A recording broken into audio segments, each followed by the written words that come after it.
시편 130편 1절부터 8절까지의 말씀을 읽고 말씀 나눕니다. 여호와여, 내가 깊은 곳에서 주께 부르짖었나이다. 주여, 내 소리를 들으시며 나의 부르짖는 소리에 귀를 기울이소서. 여호와여, 주께서 죄악을 지켜보실진대 주여, 누가 서리이까? 그러나 사유하심이 주께 있음은 주를 경외하게 하심이니이다. 나고 내 영혼은 여호와를 기다리며 나는 주의 말씀을 바라는도다. 파수꾼이 아침을 기다림보다 내 영혼이 주를 더 기다리라니 참으로 파수꾼이 아침을 기다림보다 더하도다. 이스라엘아, 여호와를 바랄지어다. 여호와께서는 인자하심과 풍성한 속량이 있음이라. 그가 이스라엘을 그의 모든 죄악에서 속량하시리로다. 아멘. 시편 130편을 보면 구약의 바울 서신이라고 할 수 있습니다. 왜냐하면 로마서의 내용, 로마서의 메시지, 로마서에서 그가 전하고자 하는 복음의 메시지의 비교적 순서와 그 어떤 구조가 사실은 130편하고 참 비슷하기 때문입니다. 짧은 8절밖에 안 되는 이 내용 속에 복음을 다 담고 있습니다. 우리가 알고 있는 우리 주 예수 그리스도라는 인물, 하나님의 아들이신 예수 그리스도만 사실은 그 당시에는 몰랐기 때문에, 명확하지 않았기 때문에 그것만 빠져 있는 것이지, 빠져 있다라기보다는 이해를 못하고 있는 것이지, 대략적인 프레임, 우리가 흔히 프레임이라고 얘기할 때 대략적인 프레임, 그 복음이라는 것이 뭐가 필요한가에 대한 몇 가지 가장 중요한 핵심 요소들은 이 8절에 다 담겨 있습니다. 먼저 한번 2절씩 묶어서 제가 살펴보려고 합니다. 1절과 2절에 보면 이 시편 기자가 깊은 곳에서 주께 부르짖고 있습니다. 여기서 깊은 곳이라고 하는 것은 보통 깊은 수렁이나 계곡이 너무 깊어서 끝을 알 수 없는 정도로 파여져 있는 어떤 그러한 깊은 곳을 의미합니다. 그러니까 이것은 왜 깊은 곳일까라고 우리가 생각해 보면 3절하고 연결해서 어떤 죄악의 문제 때문에 생겨나서 수렁에 빠져 있는 자기의 모습을 이렇게 상징적으로 표현하고 있습니다. 1절과 2절에는 그 결과를 얘기합니다. 아, 내가 지금 수렁에 빠져 있습니다.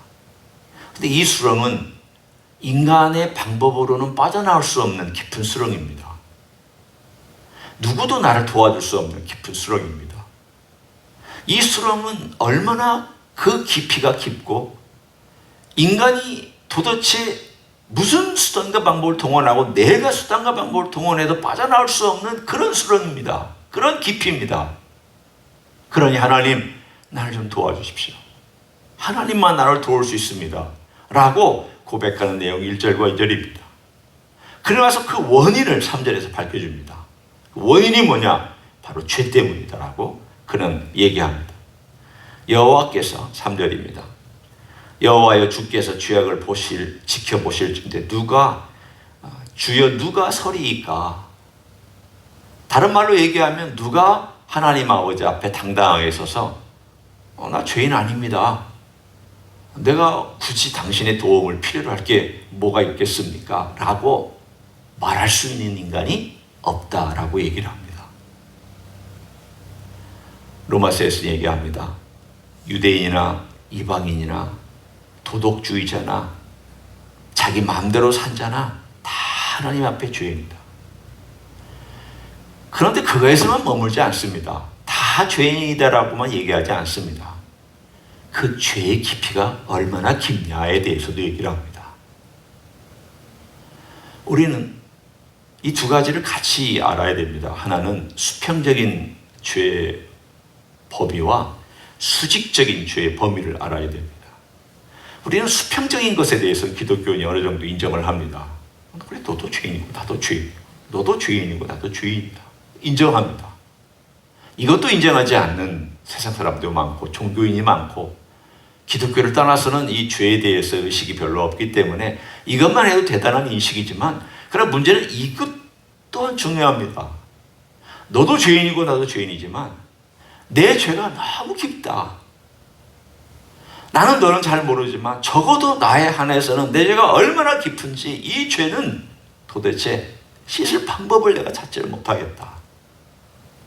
그래서 그 죄의 깊이 때문에 수렁에 빠져있는 자기의 영혼의 모습을 오늘 1절, 2절, 3절에 고백하는 내용이 바로 오늘 시편의 초반부에 나와 있습니다. 로마서 비슷하지 않습니까? 로마서 1장, 2장, 3장 3장의 전반부 중간까지 우리가 다 죄인이고 그 수렁으로부터 끄집어낼 수 없는, 그래서 어떻게 하면 좋겠습니까? 라고 고백할 수밖에 없는 그런 상황에 우리를 봐라, 네가 어떤 인생인지를 봐라 라고 집어넣고 있습니다. 21세기 교회는 죄 문제를 잘 다루지 않습니다. 예를 들어서 어떤 사람이 아파서 갔습니다. 그래서 의사가 그 원인을 발견했습니다. 그런데도 그 원인은 얘기를 해주지 않고, 이거 밥을 잘 못 드시는군요. 혈색이 안 좋으시군요. 그리고 이러이러한 증상들이 있군요. 증상이 있으면 그 증상을 검사하고 뭐 CT를 찍든 MRI를 찍든 뭘 다 찍은 다음에 그 원인에 대해서 얘기를 해줘야 되지 않습니까? 그 원인이 이거니까 이렇게 치료하겠습니다라고 그 얘기를 해줘야 되는, 증상들만 얘기하면 어떡합니까? 우리가 생각할 때 참 이상한 의사라고 얘기할 것입니다. 요즘에 기독교가 그렇습니다. 참 이상한 의사와 같습니다. 원인은 얘기 안 해주고, 수치스러우셨군요. 불안하셨군요. 두려우셨군요. 염려가 많으셨군요. 심리적으로 굉장히 뭔가 걸리시는 게 많군요. 다 주변의 증상들만 얘기하고 가장 그 증상들이 있게 된 그 안에 있는 죄에 대해서는 얘기하지 않습니다. 이게 현대 많은 사람들의 문제일 뿐만 아니라 기독교의 문제입니다. 죄를 다치하지 않습니다. 성경은 명확하게 다치합니다. 우리 주님은 천국보다 지옥을 더 많이 말씀하셨습니다. 우리 죄를 위해서 오신 주님, 긍정적으로 우리를 축복하기 위해서 오신 예수님께서 어떻게 천국보다 지옥을 더 많이 말씀하셨습니까? 요즘 분위기하고 너무 다르잖아요. 근데 그게 현실이니까. 깊은 수렁에서부터 우리를 끄집어내 주시기 위해서 오신 주님께서 우리가 처한 현실에 대해서 명확하게 말씀해 주시는 그것이 바로 성경이고 말씀이기 때문에 우리는 그것에 대해서 회피하거나 다른 말로 바꿀 수가 없습니다. 주님 앞에 서면, 하나님 앞에 서면 나는 설 수 없는 죄인이고, 나는 고개를 들 수 없는 죄인이고, 나는 너무 부끄러워서 뭐라고 말을 할 수가 없습니다 라고 고백하는 게 하나님 앞에 선 죄인의 모습입니다. 그게 있어요. 사절이 존재합니다. 생각해 보십시오. 죄를 인식하지 못한 사람에게 은혜가 왜 필요합니까? 자기를 죄인으로 인정하지 않는 사람에게 하나님의 용서가 어찌 다가올 수 있습니까? 자기의 깊은 내면 안에 있는 그 죄성에 대해서 파악하지 못하고 있는 사람이 진실로 용서를 빌 수 있겠습니까? 아마 자기의 잘못한 것을 모르는 사람은 꼭 결혼한 부부 중에 남자가 뭘 잘못했는지도 모르고 문제가 커질 것 같으니까 미안해, 잘못했어라고 얘기하는 그런 남자하고 똑같습니다. 그럼 뭐가 잘못했는데? 잘 모릅니다. 그리고 뭘 잘못했는데 물으면 아는 것 같은데 나중에 보면 하나도 바뀐 게 없습니다. 꼭 그리스도인이 하나님 앞에 그렇게 살아갑니다. 정작 하나님 앞에 정말 뭘 잘못했는지 잘 모르고 설렁설렁, 하나님 죄송합니다. 하나님 제가 뭐 잘못했습니다. 하나님 제가 이런 부분에서 실수했습니다. 뭔가 회개를 하는 것 같은데 진정한 회개가 없는 것은 그 죄에 대한 명확한 인식과 죄책에 대한 명확한 느낌과 그리고 그것을 바라보는 명확한 시각과 그리고 그것에 대하여서 정말 하나님 아버지 앞에 처절하게 자기의 문제를 고백할 줄 아는, 그래서 은혜가 저는 필요하다. 죄를 이만큼 느끼는 사람은 은혜를 이만큼 받으려고 애쓰고, 이만큼 죄를 느끼는 사람은 은혜를 이만큼 받으려고 애씁니다. 왜? 이 문제 때문에 내가 하나님 만나는데 장애가 되니까 이거 어떻게 해결하려고 하고, 이만한 문제를 가지고 오는 사람, 이것 때문에 하나님 만나는데 문제가 있어요. 이걸 어떻게 해결하려고 합니다. 그랬기 때문에 사유하심이 주께 있다라고 하는 것을 고백하는 이 시편의 기자는 깊은 수렁만큼의 그 죄의 문제를 파악하고, 제가 이걸 어떻게 해결할 수 있겠습니까? 저는 죄인인데. 그랬더니 하나님의 놀라운 메시지가, 그러나 사유하심이 주께 있으면 주를 경외하게 하심이니다라고 하는 그 메시지를 그는 자기의 표현으로 합니다. 사유하심이, 용서가 주께 있다라고 하는 것, 주께만 있다라고 하는 것, 이것을 그는 고백합니다. 이게 복음 아닙니까? 복음은 하나님의 은혜가 죄인인 나에게 다가왔다는 게 복음입니다. 내가 하나님께 다가간 게 아닙니다. 내가 나를 스스로 구원할 수 있어서 뭔가를 했다는 게 아닙니다. 하나님께서 저 절망의 골짜기에 빠져있는 나에게 오셔서 그 절망의 골짜기에서 나를 끄집어내 주신, 그게 복음입니다. 복음은 나는 부르짖은 것밖에 없습니다. 도와달라고 외친 것밖에 없습니다. 용서해달라고 나는 기도한 것밖에 없습니다. 나머지는 다 오신 것도 주님이시고, 끄집어내 주신 것도 주님이시고, 끄집어내서 안전한 곳에 옮겨놓은 것도 주님이시고, 모든 그 사유하심이 주께 있다라고 하는, 이것이 복음입니다. 보십시오. 시편 130편을 1절, 2절, 3절, 4절을 읽고 있으면, 와, 여기에 예수님만 들어가면 이게 진짜 신약이구나, 그렇게 느껴지지 않으세요? 아, 정말 그렇구나. 예수님만 여기에 딱 들어가셔서 이 주여라고 부르짖는 이 시편 기자의 대상이 우리 예수님이면 이게 신약의 복음이구나. 이 구약의 복음은 이렇게 나와 있지만 신약의 복음은 우리 주님, 예수님, 저 좀 살려주십시오. 제가 죄악 때문에 정말 힘듭니다. 저는 빠져나올 방법이 없습니다. 저 좀 빠져나오게 도와주십시오. 간절히 구했더니 주님께서 그 용서와 나를 구원하시는 그분의 힘으로 나를 끄집어내 주셔서 그 깊은 수렁에서부터 끄집어내 주신 그 은혜를 우리가 아는 것, 그게 기독교의 삶입니다. 그게 우리 주님과의 교제하는 삶입니다. 그거를 5절부터 8절까지는 다른 시각으로 이렇게 표현합니다. 참 멋지죠. 5절에 이렇게 얘기를 합니다. 나 곧 내 영혼은 여호와를 기다리며 나는 주의 말씀을 바라는도다. 파수꾼이 아침을 기다림보다 내 영혼이 주를 더 기다리나니 참으로 파수꾼이 아침을 기다림보다 더하도다.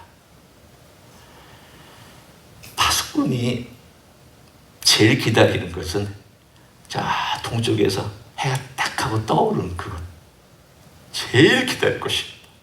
밤새 보초 서느라고, 그리고 망루에서 참 멀리서 누가 몰래 다가오는가를 지켜보느라고 뜬 눈을 세우면서 지켜보고 있었던 파수꾼이 저 동쪽에서 햇빛이 이렇게 들기 시작하고 올라오면, 아, 이제 밤을 다 지내고 내가 할 일 다 했구나, 그냥 뜬 눈을 가지고 지켜보는 그 마음처럼 우리 주님께서 그 빛처럼 이렇게 떠오르셔서 내게 가까이 오사 이 말씀을 해주시기를 기다리고 있습니다. 네 죄가 용서받았다. 내가 너를 구원하기 위해서 지금 왔다. 너는 내 구원을 이제 받을 수 있다. 이 말씀을 듣고 싶었던 파수꾼의 이야기를 이렇게 표현합니다.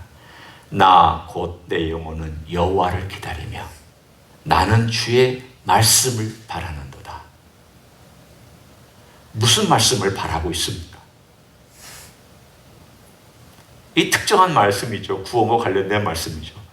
네 죄가 용서받았다 라고 하는 말씀이든지, 내가 너를 구원한다, 걱정하지 마라 라는 말씀이든지, 이제 네가 깊은 수렁에서 기도한 그 내용을 응답받았다, 내가 너와 함께한다, 내가 너에게 빛을 비춰준다 라고 하는 어떤 그 말씀을 그는 기다리면서 하나님께, 주님께 기도하는 내용이 1절, 2절, 3절, 4절이라면 5절, 6절은 그 결과로 주님께서 그 말씀을 해주시기를, 주님께서 그런 약속의 말씀으로 내게 다가와서 나를 위로해 주시고 나와 함께 해주시기를 그는 지금 목이 빠지도록, 눈이 빠져나오도록 그는 간절히 기다리고 있는 내용을 5절과 6절에서 우리들에게 노래하고 있습니다. 주님의 은혜를 기다리는 사람의 자세입니다. 어떤 때는 그렇죠. 우리가 주님 앞에 고백하고 주님의 은혜를 간절히 구할 때 여전히 간구하며 내 머릿속으로는 주님께서 나를 용서해 주신다는 것을 성경을 통해서 알고 있습니다. 그런데 마음이 여전히 편하지 않을 때가 있습니다. 그러니까 말씀과 내 마음이 아직은 이렇게 합치가 안 된 그런 시점이 있습니다. 분명히 머리로는 알아. 내가 주님 앞에 죄를 고백했고, 내가 주님 앞에 내가 얼마나 죄인인지, 참 어리석은 인생인지를 고백했습니다. 그리고 주님의 피로 저의 죄를 용서해 주신 것 제가 믿습니다 라고 하는 그러한 고백도 하고 그랬지만, 뭔가 그 내 마음속에 깊은 평안과 그 주님의 놀라운 어떤 음성과도 같은 그 내면의 세계 속에서 뭔가 이렇게 솟구쳐 오르는 샘물이 솟아올라서 내 삶을 적셔주시는 뭔가 풍성함이 아직 동떨어져 있을 때, 그때 주님 조용히 기다리면서 주님께서 말씀해 주신 대로 제 마음속에 다시 한번 삶의 그 생수가 솟아오르고 제 삶 가운데서 주님께서 역사하시는 그러한 놀라운 것들이 제게 회복되기를 원합니다. 그때의 표현이 아마도 5절과 6절의 표현일 것입니다. 기다립니다. 주님이 행하여 주십시오. 주님이 도와주십시오. 주님이 회복시켜 주십시오. 주님께서 역사해 주십시오. 그리고 나서 맨 마지막에 이스라엘 전체를 향하여 이렇게 권면합니다. 이스라엘아 여호와를 바랄지어다. 여호와께서는 인자하심과 풍성한 속량이 있습니다. 그가 이스라엘을 그의 모든 죄악에서 속량하시리로다. 죄악에서 속량해 주신다는 이 표현은 현재의 죄악이기도 하지만 장차 올 메시아가 우리를 죄악에서 완전히 속량해 주시는 그날을 기대하는 표현이기도 합니다. 이스라엘 사람들에게 속량의 날은 항상 종말입니다. 하나님께서 속량해 주시는 지금은 미래의 속량에 대한 일종의 맛보기에 불과합니다. 그들의 절기도 장차 이루어질 멋진 완전한 절기에 대한 메시아가 오셔서 해주실 절기를 의미합니다. 맛보기. 이스라엘 사람들에게는 항상 종말이 중요했습니다. 메시아가 오신다. 그분이 오시면 우리가 이제 완전한 걸 경험할 것이다. 우리가 지금 경험하는 이 속량은 장차 올 메시아가 주실 속량의 맛보기다. 이스라엘 사람들에게는 늘 종말적인 생각을 안고 살았습니다. 오늘도 그 표현입니다. 이스라엘을 모든 죄악에서 속량해 주실 것이다. 우리도 마찬가지입니다. 로마서도 그렇게 나와 있습니다. 언젠가 주님께서 다시 오셔서 모든 인류를 속량하실 때, 물론 모든 인류가 속량받는 건 아닙니다. 그 모든 인류라는 것은 모든 인류를 대상으로 한다는 뜻입니다.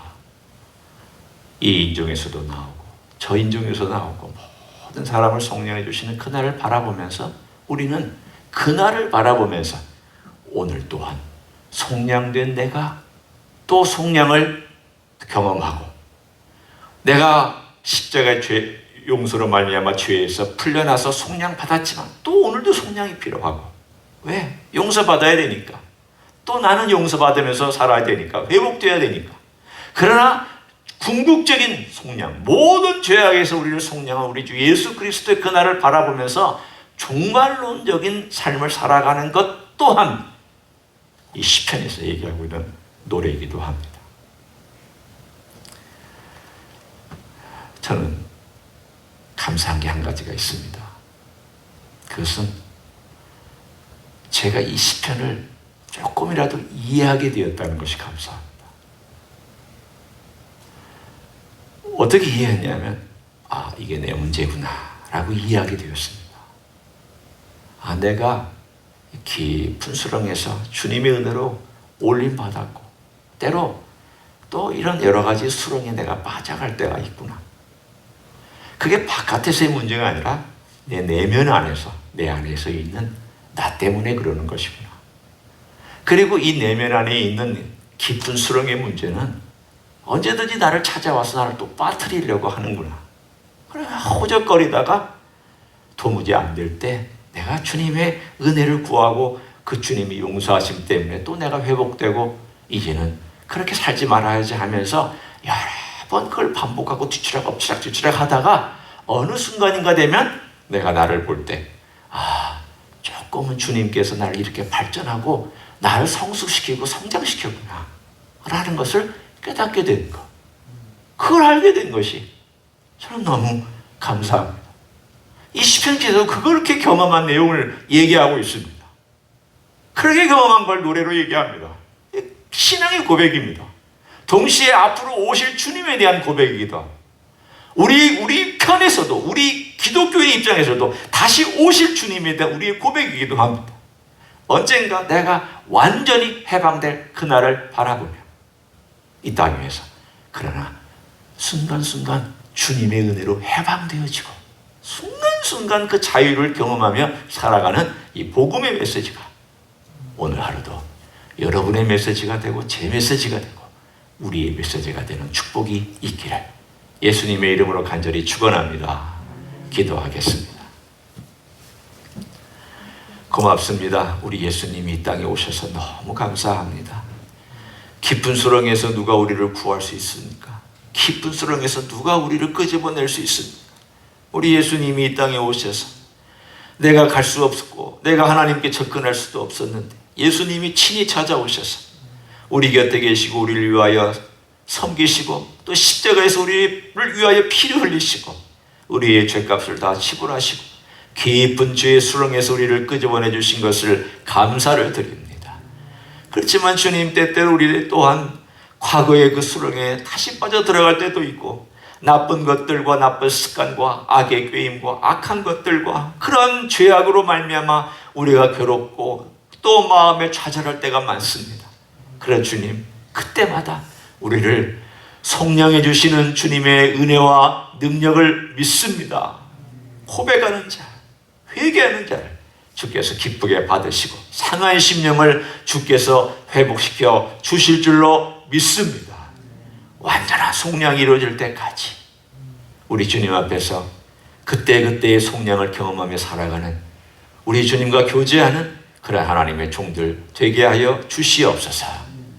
이제는 우리 구주 예수 그리스도의 은혜와 하나님 아버지의 극진하신 사랑과 성령 하나님 교통하심의 역사가 오늘도 우리 주 예수 그리스도의 놀라운 속량이 내게 매일매일 새롭게 다가오고 매일매일 생수가 되고 매일매일 정결함이 되고 매일매일 감사가 되고 기쁨이 되어 우리 주님 더 간구하고 바라기를 소원하는 이 자리에 참여한 모든 종들 위해와 주임지 히스교회 위해와 이민교회들과 한국교회들과 선교사님들 위해 이제부터 영원히 함께 하실지어다. 아멘.